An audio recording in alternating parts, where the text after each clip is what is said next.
Is clearly a threat to our economy, if nothing else, and becoming more threatening. What can our Congress do about it? Senator Marco Rubio is a Republican representing the state of Florida, and he joins us tonight. Senator, thanks a lot for coming on. You just wrote what I thought was a really interesting op-ed about China, and you have this line in here, which I think all of our viewers should be familiar with, and I'm quoting you.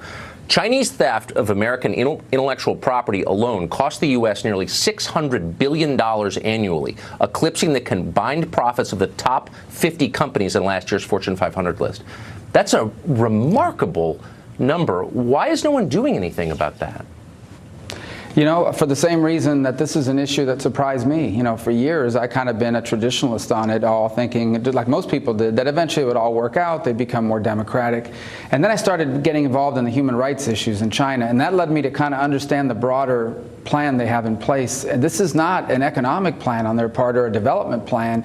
This is a plan to undermine not just our competitiveness, but the competitiveness of every country in the world and become the dominant nation, the dominant economic, industrial, and technological power.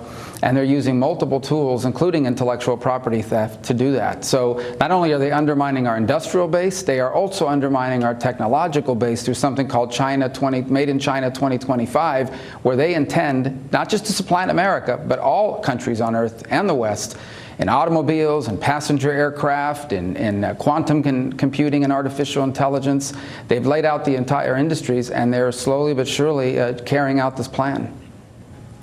So this is a threat, obviously not simply to our economy, but to our predominance around the world, to our power and to our values. Why are American industries not saying more about this? Some of them are starting to. Some of them are making some money over there. And, you know, when CEOs, many of these multinational corporations, they consider themselves to be citizens of the world. These CEOs are going to be gone in 8 years. They don't feel, many of them don't feel any special obligation to the United States. They feel an obligation to maximize return for shareholders. And as a result, if they've got a good thing going over there making money, who cares if they're stealing technology and in 10 years the company won't even be able to compete with them? It's working out in the short term, and that makes them look good. So that's a part of it. Others are beginning to complain, but they're afraid to say so because they don't want to get kicked out. Just the other day, we heard two airlines, United and American, are being told that unless they stop defining Taiwan as a country, they no longer will be able to fly there. I mean, they're threatening them with hundreds of flights and billions of dollars in revenue. Marriott fired an American worker about 6 months ago because the worker put up a tweet or liked a tweet about Tibet. And they fired an American over a tweet that the guy put up by mistake. So that's what's happening. And so we've got a bill that addresses it. And if I could briefly walk through the 5 points on it, because they're important. Number one, we would prohibit the transfer.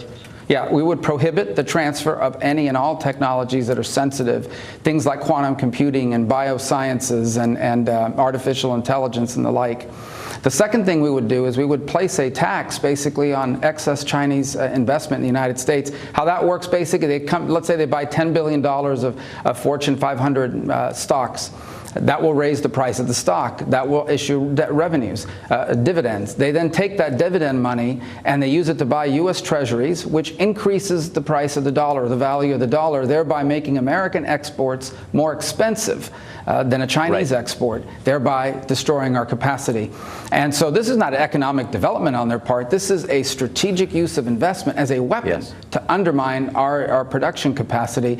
We would also put a tax on American companies entering joint ventures with Chinese companies, because what they do is they make you partner with them, and then they steal your technology, your intellectual property, and all of a sudden they become your global competitor. They kick you out, and they put our companies out of business.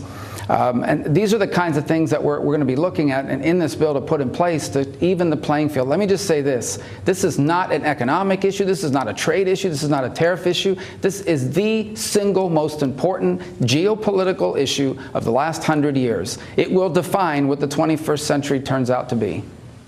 I couldn't agree with you more, and I'm grateful that you're saying this. I'm a little baffled why more people aren't saying it, but I hope they will after hearing you say it. So thank you, Senator. Good to see you. All right. Thank you.